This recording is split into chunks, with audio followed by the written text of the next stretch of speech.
Apa ada pernah dengar ceritanya seseorang pengen tobat, pergi ambil wudhu, terus sholat, di tengah perjalanan ke tempat wudhu dia digebugin sama setannya.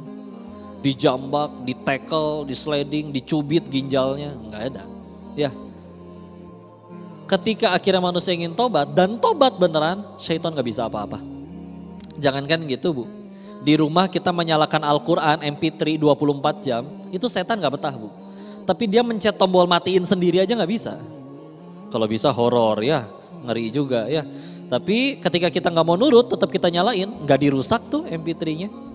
Maka ya Allah, salah satu yang jadi kesimpulan dari diri ini waktu itu menyimpulkan bahwa ya Allah, kalau memang Engkau benci dengan diriku dan Engkau memang tidak ada peluang, tidak ingin mengampuni diriku atas semua dosa-dosaku dulu, maka mudah bagi dirimu mematikan diriku detik itu juga. Sehingga gimana kok cara bertobat atau diampuninya? Nah ini karena ada salah satu yang disebutkan di hadis Nabi kita Rasulullah Muhammad SAW mengingatkan yang artinya kalau kita terjaga di malam hari, duduk terus berdoa.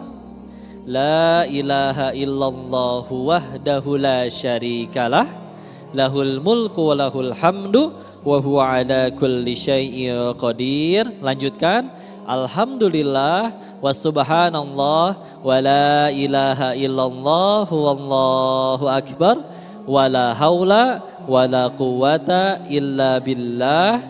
Ditutup Allahumma gfirli. Kalau yang ini tidak pakai illa billahil aliyil azim ya. Tapi kalau mau ditambahkan silahkan. Diriwayatkan oleh 5 perawi hadis dari Kutubus Sittah, dari yang 6, 5-5-nya meriwayatkan. Bukhari, terus selain Muslim ada Bukhari, Abu Daud, At-Tirmizi, An-Nasai dan Ibnu Majah. 5-5-nya. Ya. Kok emang kalau baca gitu, apa kata Nabi? Jika setelah itu beliau berdoa, maka akan dikabulkan. Baik doanya minta diampuni atau apapun Bu. Yang punya utang silakan Bu. Ya. Yang lagi kelilit masalah silakan. Itu momennya. Dan bagi saya yang paling keren adalah lanjutannya. Yaitu jika dia mengambil air wudhu lalu sholat, kata Nabi, akan diterima sholatnya. Bu, kita bicara ibadah seumur hidup nih Bu. Dari akhir balik hingga detik ini, cita-cita pengen ke surga. Nah untuk bisa ke surga ibadah tuh terbagi 2. Ada yang sah, ada yang diterima. Sekedar sah mah gampang. Rukun syarat terpenuhi selesai. Sholat masih bau ketek, masih habis main futsal, lupa rokaat. Tapi rukun dan syarat terpenuhi sah insya Allah. Diterima? Belum tentu. Bicara untuk sampai akhirnya diizinkan oleh Allah ke surganya, itu perlu yang diterima Bu, gak cukup sah.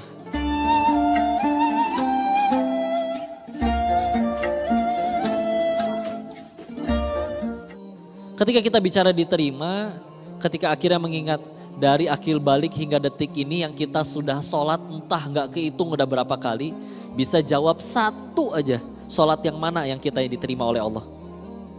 Gak bisa jawab. Maka ini ada peluang hadis sahih ini menyampaikan kamu nanti terjaga di tengah malam meskipun akhirnya wudhu sholatnya masih dalam keadaan menahan kantuk. Tapi kalau benar-benar kita melakukannya, ya Allah kan aku beriman kepada ucapan nabimu dan berharap ini diterima olehmu.